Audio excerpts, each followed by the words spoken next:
That's the theme from the Sears Radio Theater. Tonight, a program of mystery with Vincent Price as your host. The Sears Radio Theater will begin. This is Vincent Price. Of all professions, none seems more glamorous than show business. The appeal of being able to express innermost feelings and fantasies with audience approval is so strong that the call to be an actor or an actress has never been greater.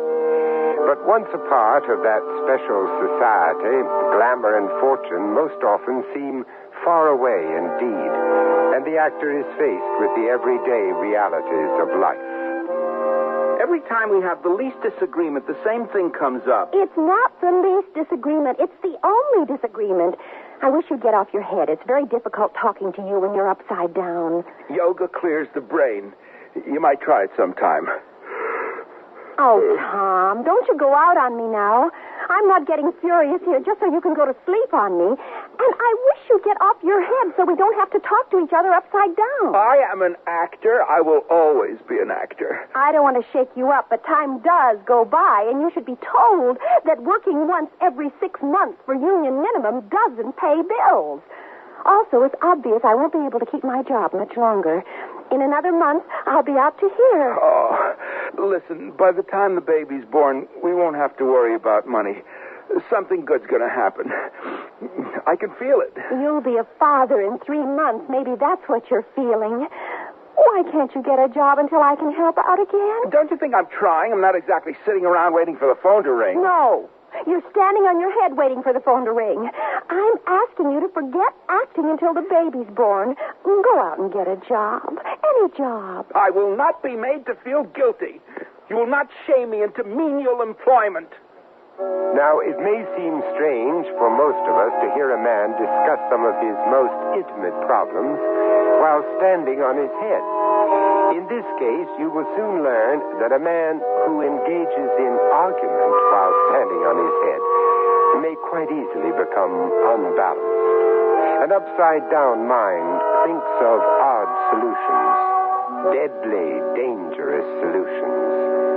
And that's just the beginning of our story.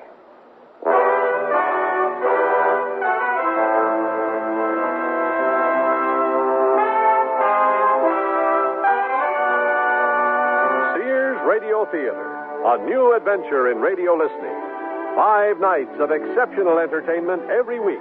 Brought to you in Elliott Lewis' production of the Sears Radio Theater. Our story, Improvisation by Shepard Menken. Our stars, Shepard Menken, William Shallert, Janet Waldo, and Mary Jane Croft.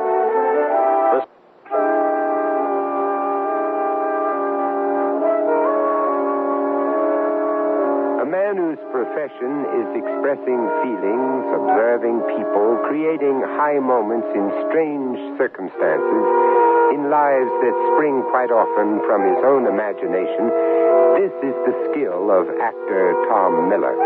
A man using his body and mind in carefree searching, each day practicing the art of make-believe. A man whose services, for the present at least, nobody wants.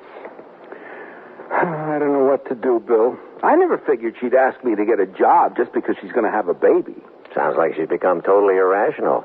But I warned you when you asked me to be best man at your wedding. No, don't tell me. I don't want to hear anything you have. Look, Tom, we're both actors. We're both sitting around an empty rehearsal hall. We're both unemployed, and we both know about women outside of show business. Oh, if I give up now, even for a little while, do you know what I'd lose? Your psychic freedom, your art, your self-respect. 3 years of trying. When the agent calls, I won't be home. If the phone rings, I can't answer it, and I won't be able to call back. What'll people think? An actor who doesn't pick up a ringing phone has got to be dead. Bill, what am I going to do with Ann? Kill her. Oh, that's no good. I'd miss her. Probably not a good idea, then.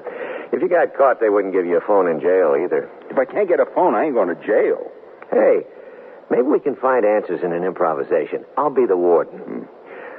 I don't see that you have much choice, Tom. I can't give you a phone. And a leave of absence, well, that's out of the question. No, honest, Warden, if you let me out just this once, I might get the part and be a big star. I'm sorry, son, but you killed your wife and unborn child. You got to pay the price. No more auditions. Oh, you don't know what you're saying, Warden. My agent will drop me. I'll lose my Screen Actors Guild card. Other actors won't accept me. You should have thought of that when you brutally murdered that poor girl. What do you mean, brutally murdered? She hardly felt a thing. That's irrelevant, son. I injected her with truth serum. I don't want to hear the details. But it wasn't the truth serum that killed her. Please, son, spare yourself this agony. No, she had to tell the truth. That's what killed her. It was the truth that killed her. How horrible.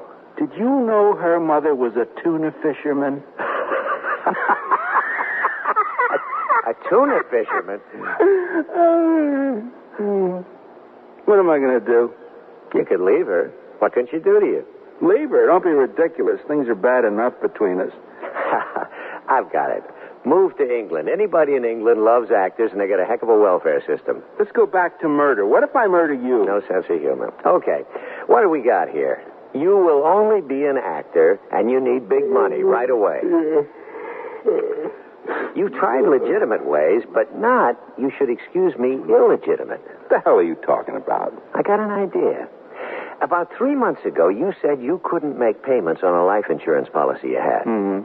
What if you borrowed the money and got yourself reinstated? Now, where am I going to borrow money? But never mind that now. Remember that little shtick you did that nearly scared the pants off me a couple of days ago? That was no shtick. I do these things. Well, what would happen, let's say, if something happened to you and you found yourself auditioning for St. Peter? Well, Ann would collect $120,000. Yeah, that's pretty good. As a matter of fact, it's very good indeed. I think maybe, as soon as we can make all the arrangements, you're going to die.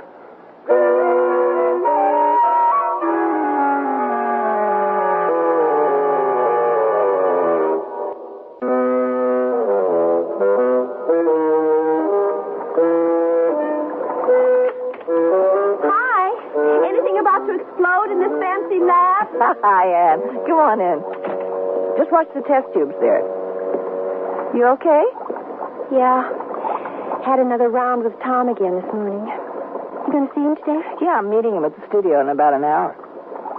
How do you do it, Maggie? How do I what? How can you act and still do your work in the lab? You do commercials, you make auditions. I saw you on the Charlie Edwards show last week.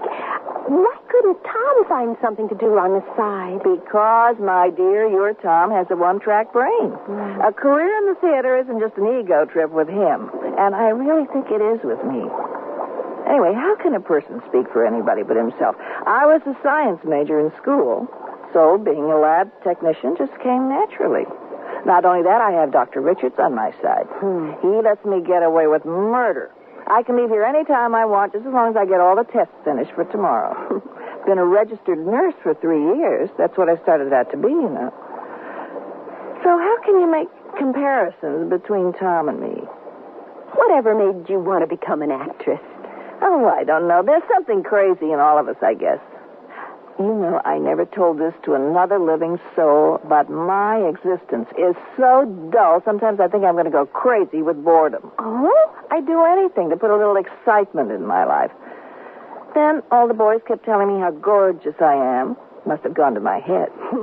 Anyway, I saw the rest of my life as a companion to some old man in a wheelchair, and I simply made up my mind to try to wiggle free. There must be something Tom can do besides act. Oh, I'm sure there is. But even working part-time, no employer is willing to let you get up and walk away whenever your first love calls. I don't know what to do, Maggie. We're so in debt. I'm afraid we're going to lose our apartment and we don't have a place to live when the baby's born. Oh, that's not going to happen, Anne. I've known Tom longer than you, and I know he will not let that happen. I keep thinking and thinking of how we can get some money. Anything. I swear, if I thought I could get away with robbing a bank, I'd do it. You might just get away with it. Who'd believe a woman with a child in her 6th month would pull a heist? I thought I'd take that cloth shopping bag I have. You know, the one that says, save a tree on it? Walk up to the teller's cage and tell him to fill it with 10s and 50s. What's the matter with hundreds? I have no experience with $100 bills. I'd look guilty and someone would call the cops. You're wacky, you know that.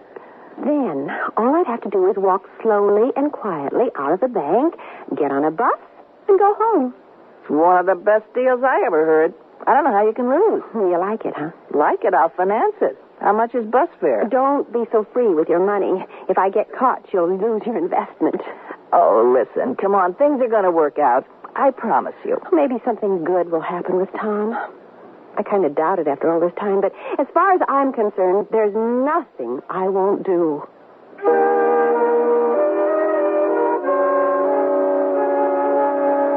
Hi, guys. Am I interrupting? Come on in, Maggie. What's going on?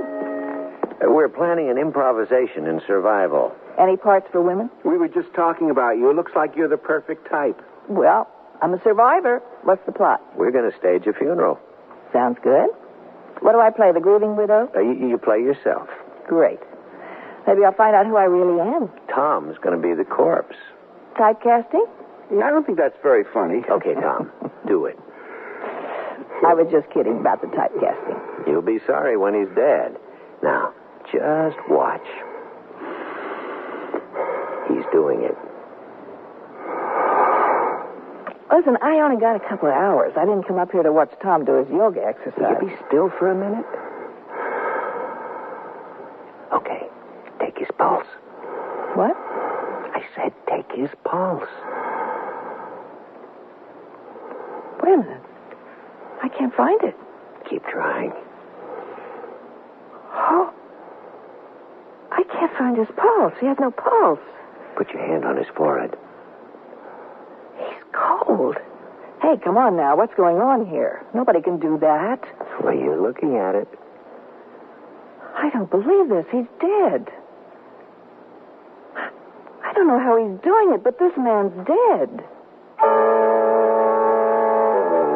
Bill and Maggie stand frozen, watching Tom as he lies motionless on an old daybed in a corner of the almost bare rehearsal hall. What they are witnessing far surpasses anything that might be labeled mere talent.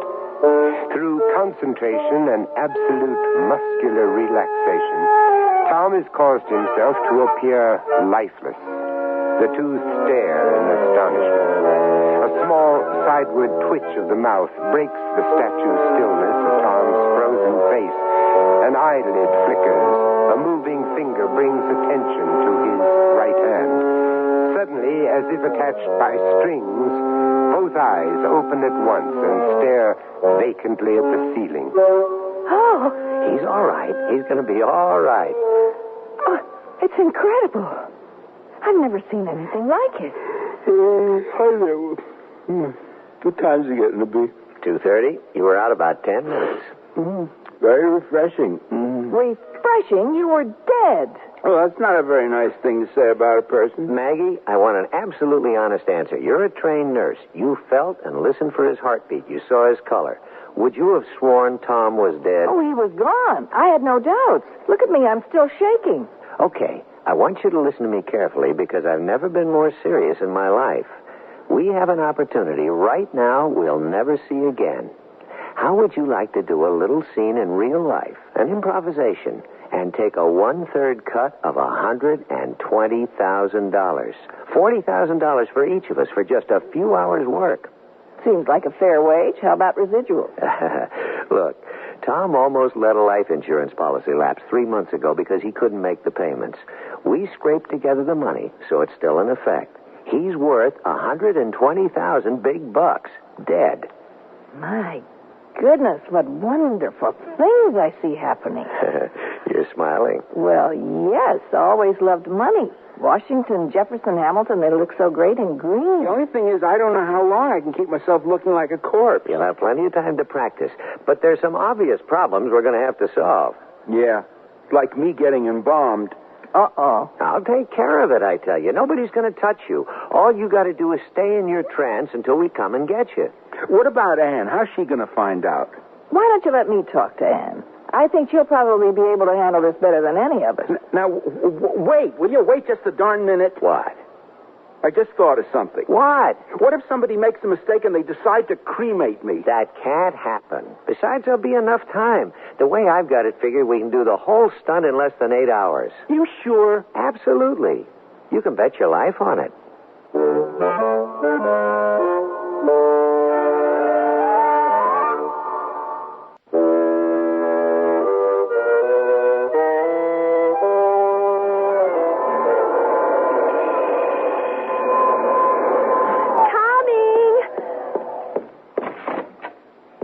Wow, what a surprise. What are you doing here this time of day? Come on in. How do you feel? I feel fine.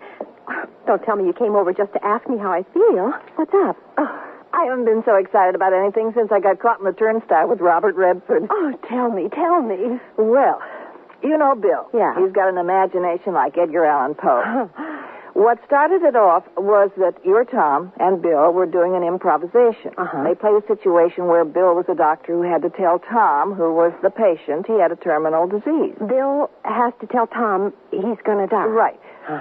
So they go through the scene, and finally, after a lot of philosophy about how we all have to go sometime and so on, Bill blurts out, "You haven't got long, Tom." Yeah. Now, according to Bill, Tom turned white, looked funny for a second, took a couple of deep breaths, and said, holding his heart, "Don't feel very well, doctor." Bill said, "Just lie down in the bed for a moment, Mr. Miller. Can I get you some water?"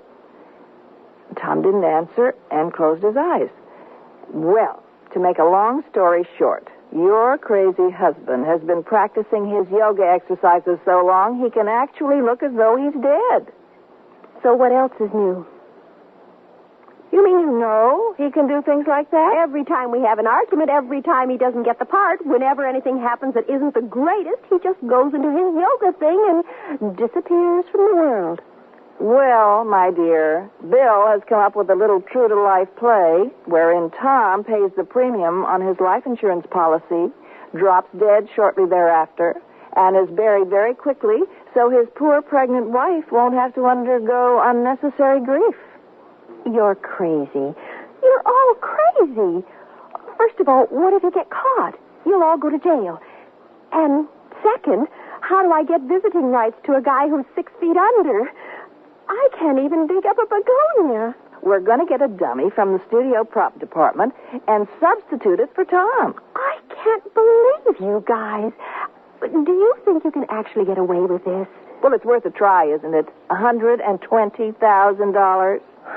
We could sure use the money. Of course you can. That's why Bill came up with the plan in the first place. I can get a death certificate and sign Dr. Richard's name. I do it all the time. As a matter of fact, I do all the purchasing at the lab, and he expects me to sign the checks. You're awful, Maggie. You really are. Oh, come on. Play with us, Annie. It'll be so much fun. Well, I don't know.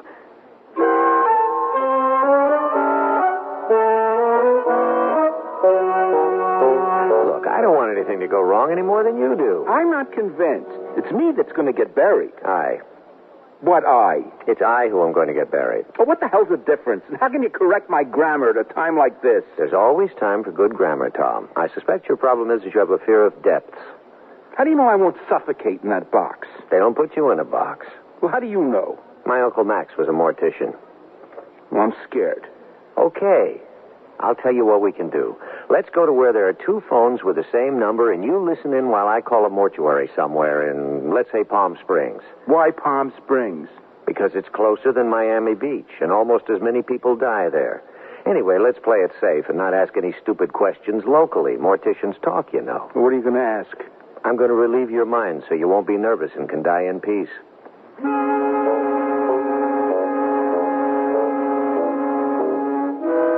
I don't think it's fair, that's all. But the idea is Bill's. That's worth almost everything. That's not the point. All right. I might just as well come right out with it. I know all about you and Bill. What about Bill and me? I know you've been dating. At least. And what does that mean, at least? It means that if you two decide to get legal, you come out with $80,000, and Tom, who's taking all the risk, only gets $40,000. Now, wait a minute. I resent your implication that Bill and I are lovers. I don't care if you resent what I said. The fact is that at the end of your rainbow, there are 2 pots of gold. And another thing, whose insurance policy is it anyway? Yeah, okay. All right. I see your point. I'll talk to the boys about it. It's outrageous. I can't believe she'd be that way. Well, she's got a point. After all, it is my insurance policy. She won't go along with us unless we change the percentages, and my tendency is to agree. She's not a professional, but she is taking part in this, and she ought to get paid. All right, all right. We'll all have equal shares. But let me get everybody's word on this. Nobody does anything stupid, like go out and blow their whole share at once. Oh, what do you take us for? It could happen. To begin with, if we split $120,000, we each get $30,000, which isn't a heck of a lot of money in today's market. What market do you go to? Well, it isn't. I mean, well, you're not exactly going to retire on $30,000. No, but Ann can have her baby in a private room. Right. And that's fine, but don't go blowing the rest of it on a new Mercedes. Oh, come on, Bill. Give us credit for a little more intelligence than that. Take the money, put it in the bank, and forget you've got it. What a life. I got a wild idea. Tell. If this caper works out for us, we could all go up to Canada and do the same bit all over again. Think of it. We could play the provinces. Yeah, you could be dead all over the world.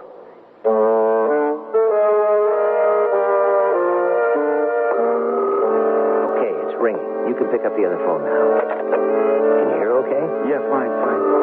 Put your hand over it. I can hear you breathing. Price Mortuary? Hello, is this Price Mortuary? Yes, it is. To whom am I speaking? My name is Dobbs, sir. Alvin Dobbs. Fine. Mr. Dobbs, my name is Fleming, Bradford Fleming. I'm a writer. Great name. And I'm doing research on a book. I wonder if you could help me for a moment. Oh, yes. Good. I know it's not usual, but could a person request that you do not embalm a loved one, providing, of course, the loved one was deceased? What you're asking is if we can conduct our services without embalming. And what happens if the corpse wakes up and tries to run away? No embalming, right? Yes, that's possible. What do you mean, it's possible? Well, after 36 hours, the law requires that we embalm the remains. Uh-huh. But if a man dies and is buried the next day, you don't have to touch him, right? If the family requests that, yes. We request it, honest, we request it. Now, if it's requested, can the body be placed in a coffin immediately? Oh, no, I believe you'll find most mortuaries will place the loved one in a waiting room. What if nobody likes the loved one? Will you shut up? In a case of imminent burial, he would be placed in a casket just prior to interment. Well, thank you very much, Mr. Dobbs. You've been most helpful. Oh, it was my pleasure, I assure you. Thanks again, Mr. Dobbs. Bye-bye. Hang up, will you? Well, that answer all your questions? No. What now? What? It just occurred to me that if I go through with this cockamamie scheme of yours, if I die, get buried, collect insurance, how is Tom Miller, namely me, going to materialize 2 days later looking for a job as an actor? Will you tell me that? You never thought of that, did you? The money just isn't worth it, Bill. I'll find another way out of the mess I'm in. And as far as playing dead, well, you can just forget it. I'm out.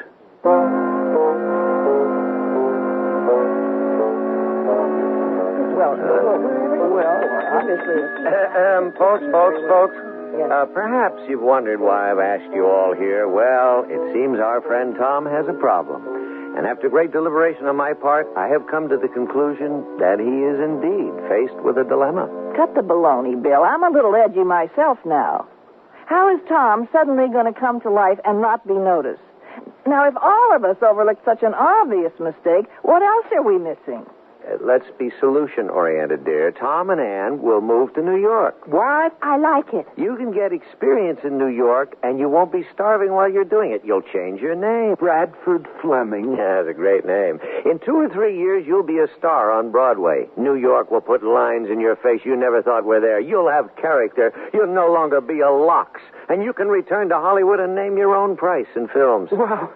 I'll bet I could do it. And best of all, no one will know who you are. Tom, you're only a shadow of your future self. Oh, I know it. I feel it. It's settled then. Maggie, my love, will you rip off a death certificate from Dr. Richards, your trusting employer, and sign it with a reasonable facsimile of his name? I will shortly thereafter assume the identity of dear Dr. Richards, bearing legal document and corpse to the mortuary of our choice. Children, I do believe we have begun our charade.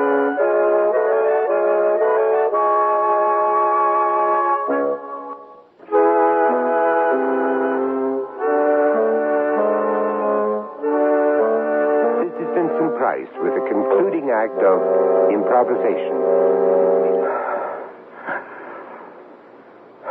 Take his pulse, Maggie. It's getting very slow and weak. I can hardly feel it. Okay, I'll make the call.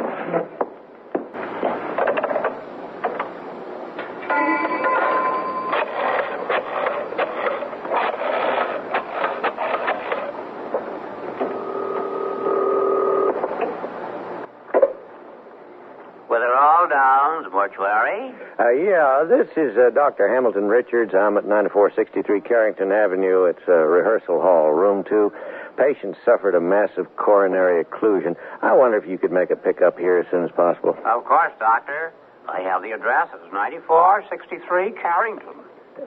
Room 2. Yes, I have that.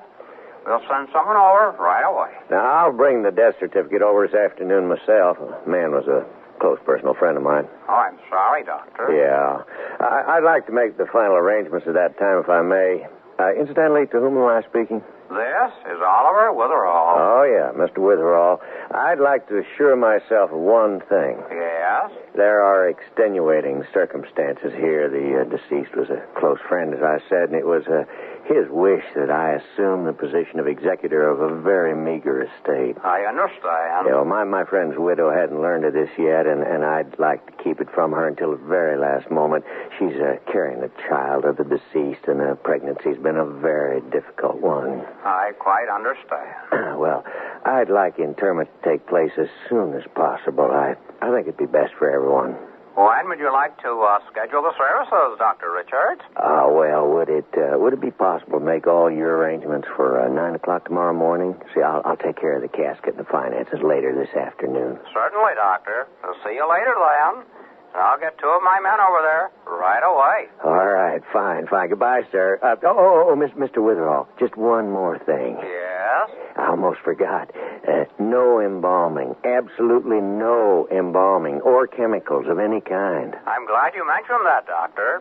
We generally do embalm the remains. Uh-huh. But since burial will be taking place first thing tomorrow, and since your request is not to, well, of course we won't. Good. Let me write that down so I won't forget. Do not embalm remains, okay?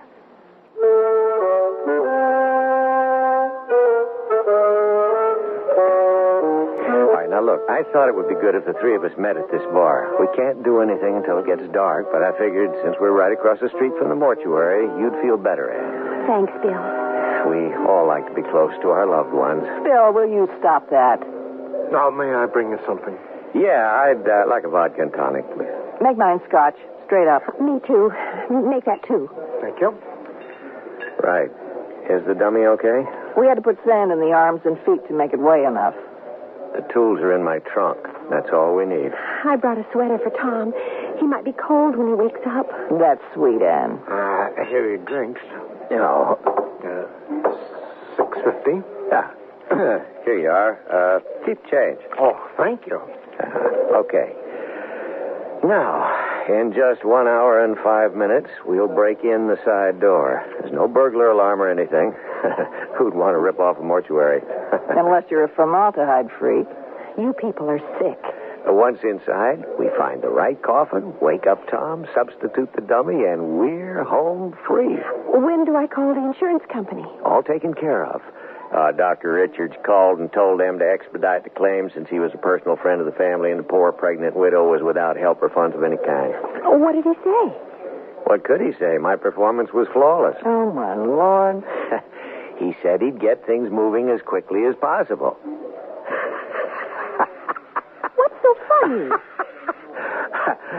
I wonder if Tom's going to want to go to his own funeral. That's all.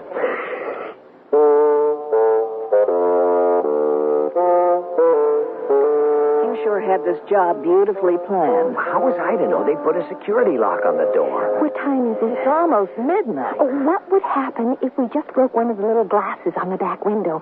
Then you could put your hand in and unlock it. Good idea. Let's try it. Maggie, you go around back to where we parked the car. When I give you the signal, blow the horn for about 2 seconds. It'll cover the noise of the window breaking so no one will hear it. Gotcha. Okay. Right there. Hey, give me the hammer, Ann. Oh, here. Now.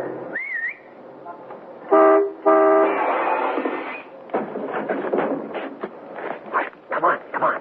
Don't forget the dummy. Oh, how am I supposed to get through there?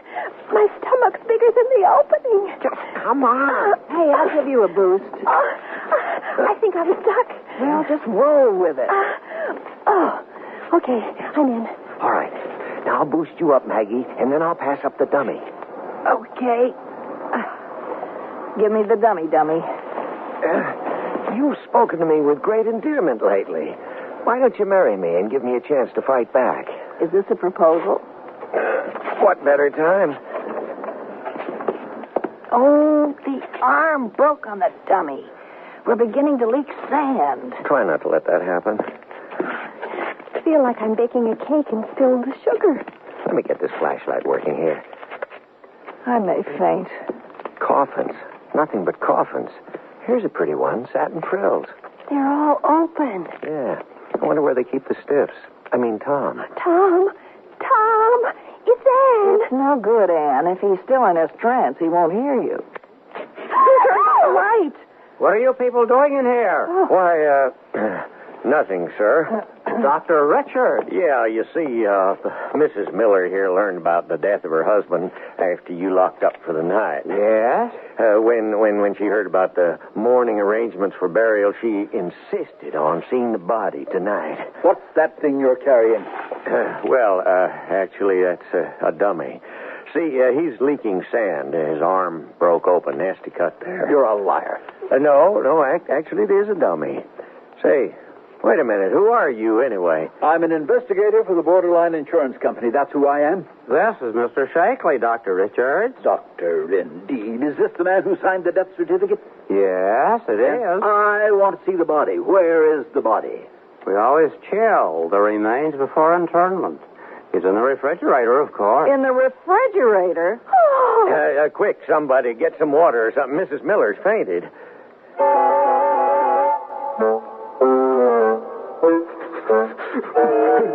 I got another blanket. I'm freezing. You're lucky you're still alive, young man. You are all under arrest.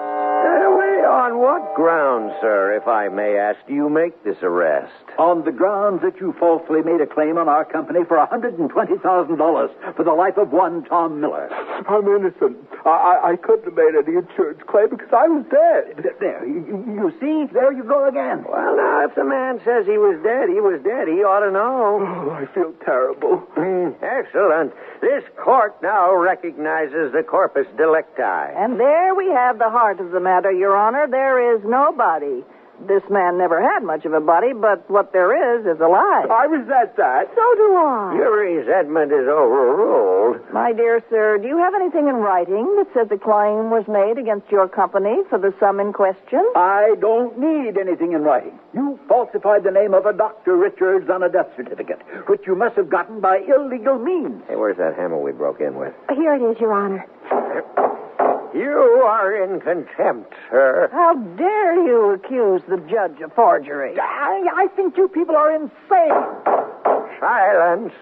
As a doctor and judge, I think I know more about insanity than you. Your Honor, this dummy's falling apart. There's sand all over the floor. Well, that's all right, Counselor. We'll get it all cleaned up. Thank you, bailiff. I think it's just wonderful how you people can just act at a moment's notice. Yeah. I thought I might be an actor once, but there's so much to do. Life is so short, isn't it? That trick of yours, young man, amazing. We nearly buried you. No person, living or dead, would ever have been buried, Your Honor. It was the defendant's wish that a lovely ceremony be conducted over this dummy here. I don't see a dummy, Counselor. What you're holding there appears to be an old rag. And that's another thing, Your Honor. There isn't even a dummy delecti. This is madness. Witherall, if you don't mind, I would like that death certificate. May I approach the bench, Your Honor? Certainly, Counselor. Mr. Witherall, you almost buried a living man. That would be terrible publicity for Witherall Downs Mortuary. Yes, it would indeed. Yeah, see, the thing people fear most is being buried alive. You should have known Tom over there wasn't dead. Well, how was I to know? You said he was dead. Yeah, but I'm not a doctor. I have trouble separating black beetles from raisins. What's going on over there? What's all that talking? I want that death certificate, Mr. Witherall. Well, actually, It'll be in all the papers, Mr. Witherall. I don't believe there was a death certificate, Mr. Shakely. I think you're mistaken about this whole affair. I see what you people are trying to do. Well, you'll never get away with it. Yeah, you're out of order there, Shakely. Your Honor, the plaintiff has no documents, nothing in writing, no corpus delicti, no nothing. It's his word against ours. The defendant. That's right, Shakely. Sounds like you're trying to cover up in an open-shut case. Well, I see your point, young woman. Yeah, and yours too, Your Honor. Just call me Bill. Now you've got me doing it. What am I doing here? I must be going crazy like the rest of you. Just let me get out of here. Bailiff, would you open the door for the plaintiff? Yes, Your Honor. I thought he'd never leave. Hey, Counselor. Yes, Your Honor. While I'm a judge, you want to get married? Sure, but I got to change my overalls.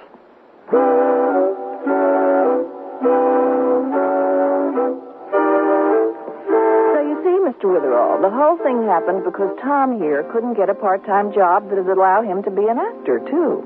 Well, I have an idea, if you have no objection. You see, I have always fancied myself an actor. In the drama of life, that is. So I feel sympathetic with your cause.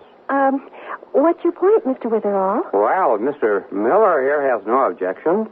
We always have an opening, so to speak, as a hearse driver. Fantastic. I hope you're not allergic to flowers. No, only to refrigerators.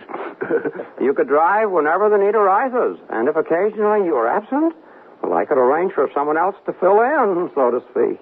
Dynamite. You mean we're not going to New York? You wouldn't have liked New York anyway. Tom can make more money here driving a hearse. And I'd miss you, Anne. You're the only one of us who isn't insane. Besides, Bill and I will probably get married, and I won't have anyone to talk to. Be of good cheer, my friends. It was an exercise well executed, so to speak, which we will never again repeat.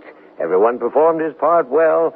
So let us all bow our heads in gratitude to our dear departed dummy, who poured his life's sand on the family room floor so that it may serve as a reminder to others of what we have here endured. Let us pray that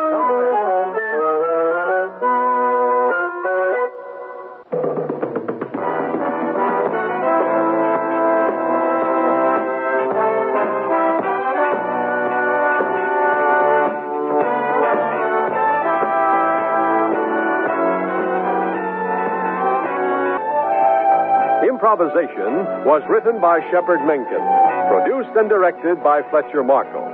Your host was Vincent Price. Our stars were Shepard Menken, William Schallert, Janet Waldo, and Mary Jane Croft. Also heard were Dawes Butler, Harley Bear, and Don Diamond. The music for Sears Radio Theater was composed and conducted by Nelson Riddle. Art Gilmore speaking.